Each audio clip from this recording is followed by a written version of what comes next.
దేవునికి మహిమ కలుగునగాక. ఈ దినం దేవుని వాక్యం, భయపడకుము, నమ్మిక మాత్రం ఉంచుము. గమనించినట్లయితే కనుక ఒక మాటను యేసు సమాజ మందిరపు అధికారితో చెప్పడం జరుగుతుంది. ఏ సందర్భంలో ఆయన మాట చెప్తాడనంటే, ఆ యొక్క సమాజ మందిరపు అధికారి యొక్క కుమార్తె భయంకరమైనటువంటి మరణకరమైనటువంటి పరిస్థితుల్లో ఉన్నప్పుడు ఆ యొక్క అధికారి యేసు దగ్గరకు వచ్చి, అయ్యా, ఎలాగైనా సరే నా కుమార్తె ఈ పరిస్థితిలో ఉంది, దయతో నా కుమార్తెను బాగు చేయండి, రండి అని పిలిచినప్పుడు ప్రభు కొంత ఆలస్యం చేస్తాడు. సరే, ఇంకా వెళ్దాము అని డిసైడ్ అయిన తర్వాత వారింటి దగ్గర నుంచి కొంతమంది మనుషులు వచ్చి చెప్తారు, నీ కుమార్తె చనిపోయింది కాబట్టి బోధకుల్ని ఇబ్బంది పెట్టద్దు అనేసి.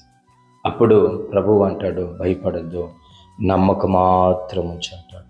గమనించండి, ఆ సమాజ మందిరపు అధికారి తన కుమార్తె చనిపోయిందన్న మాట విన్నా కూడా యేసు మీద నమ్మకంతో ఆ చనిపోయిన కుమార్తెను బ్రతికించుకున్న రీతిగా నీ జీవితంలో ఏ ఆశలు, ఏ కోరికలు, ఏ కార్యాలు చనిపోయాయి, ఇంకా ఎక్క మీదట అది ఎన్నటికీ కూడా పొందుకోవడానికి అవకాశమే లేదు అనే పరిస్థితుల్లో నువ్వు ఉండొచ్చు. అయితే నిశ్చయముగా ఆ పరిస్థితిలో నువ్వు ఉన్నప్పటికీ కూడా యేసు మీద గనక నీవు నమ్మకాన్ని ఉంచినట్లయితే, యేసు పైన గనక ఆ యొక్క సమాజ మందిరపు అధికారి నమ్మకాన్ని పెట్టినట్లుగా నీవు ఉంచినట్లయితే, చనిపోయిన ఆయన యొక్క కుమార్తెను బాగు చేసిన దేవుడు నీ జీవితంలో మృతమైపోయినాయి, ఇంకా అయిపోయింది అనుకున్న కార్యాలు ఎందుకు బాగుపడవు? అయిపోయింది అని అనుకున్న కార్యాలు ఎందుకు మరలా జీవాన్ని కలిగించవు?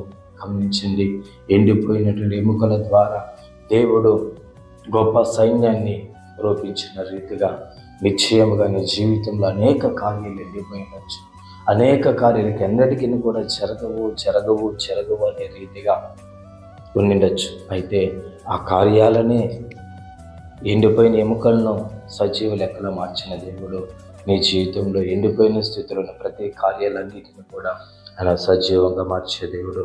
మరలా ఆయన కృపను అనుగ్రహించేవాడు. నమ్మకం మాత్రం ఉంచు. దేవుడు నీ జీవితంలో గొప్ప కార్యాలను జరిగించునుగాక. పరిశుద్ధుడా, స్తోత్రాలు. ఈ మాటను దయతో మీరు దీవించి ఆశీర్వదించండి, అభివృద్ధిపరచండి. యేసు నామంలో అడిగి పొందుకొని ఉన్నాము పవిత్ర తండ్రి, ఆమేన్.